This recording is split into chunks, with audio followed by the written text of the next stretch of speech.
வணக்கம். நான் டைரக்டர் ராஜேஷ் பேசுகிறேன். ரீசெண்டாக ஒரு ஆடியோ லான்ச் ஃபங்க்ஷனில் வந்து நான் பேசும்போது இந்த மாதிரி பால் டப்பா, அதாவது மக்காமிசி பாட்டு இருந்தேன் இல்லையா பிரதரில், அந்த பாட்டு கூட பெரிய ஹிட், ஆல்மோஸ்ட் 25 மில்லியன் வியூஸ் போயிருக்கு யூடியூப்பில். ஸோ அவர் வந்து பிரதர் படத்தோட ஆடியோ லான்ச்சுக்கு நான் இன்வைட் பண்ணப்போ வரல, நான் ஃபோன் பண்ணி கூட்டப்போ கூட அவர் வரல அப்படின்ற மாதிரிலாம் சும்மா ஃபன்னாக ஜாலியாக பேசியிருந்தேன்.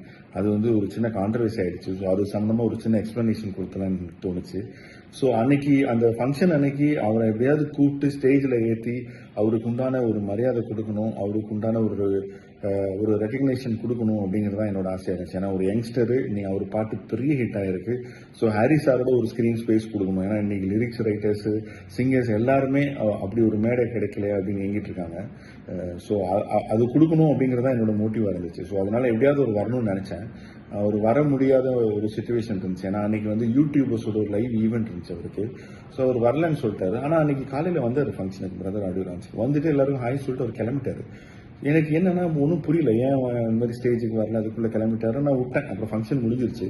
ஸோ அதுக்கப்புறம் நேற்று இன்னொரு ஆடியோ லான்ச் ஈவெண்ட்டில் நான் பேசும்போது அதனால தான் அப்படிலாம் சொன்னேன்.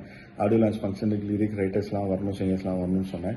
பட் லேட்டராக எனக்கு தெரிஞ்சது என்னன்னா, அன்னைக்கு வந்துட்டு எல்லாருக்கும் ஹாய் சொல்லிட்டு அங்கே போயிட்டு யூடியூபர்ஸ் ஈவெண்ட்டை ஒரு அட்டன் பண்ணிட்டாரு, அதுக்கு தான் போயிருக்காரு அப்படிங்கிற விஷயம் எனக்கு லேட்டராக தான் தெரிஞ்சுது. ஸோ அது இல்லாமல் இருந்திருந்தால் அவர் கண்டிப்பாக நம்ம ஃபங்க்ஷனுக்கு ஃபுல்லாக இருந்திருப்பாரு அப்படிங்கிற விஷயம் எனக்கு லேட்டராக தான் கன்வே பண்ணாங்க. ஸோ ஒரு சின்ன மிஸ்கம்யூனிகேஷன் தான் இது. மற்றபடி அனீஷ்கிட்டையும் நான் பேசினேன், பால்டபாக்கிட்டையும். உண்மையிலே நம்ம ஃபங்க்ஷனுக்கு வரணும் ரொம்ப எக்ஸைட்டடாக இருந்தார். அவரோட ஃபர்ஸ்ட் ஆடியோ லான்ச் ஃபங்க்ஷன்லாம் சொல்லிட்டு இருந்தார். ஸோ ஒரு மிஸ்கம்யூனிகேஷன் தான் ப்ரோ. சும்மா ஜாலியாக ஃபன்னாக தான் நான் பேசினேன். நீங்கள் எதுவும் தப்பாக நினச்சிக்காதீங்க. என்ன சொல்கிறது, உங்களை டிகிரேட் பண்ணும் அப்படின்னு எனக்கு எந்த இன்டென்ஷனும் கிடையாது. So take it easy bro, chill. நம்ம மீட் பண்ணலாம் ஃபர்தர் ப்ரொமோஷன்ஸில். Okay bro, thank you bro.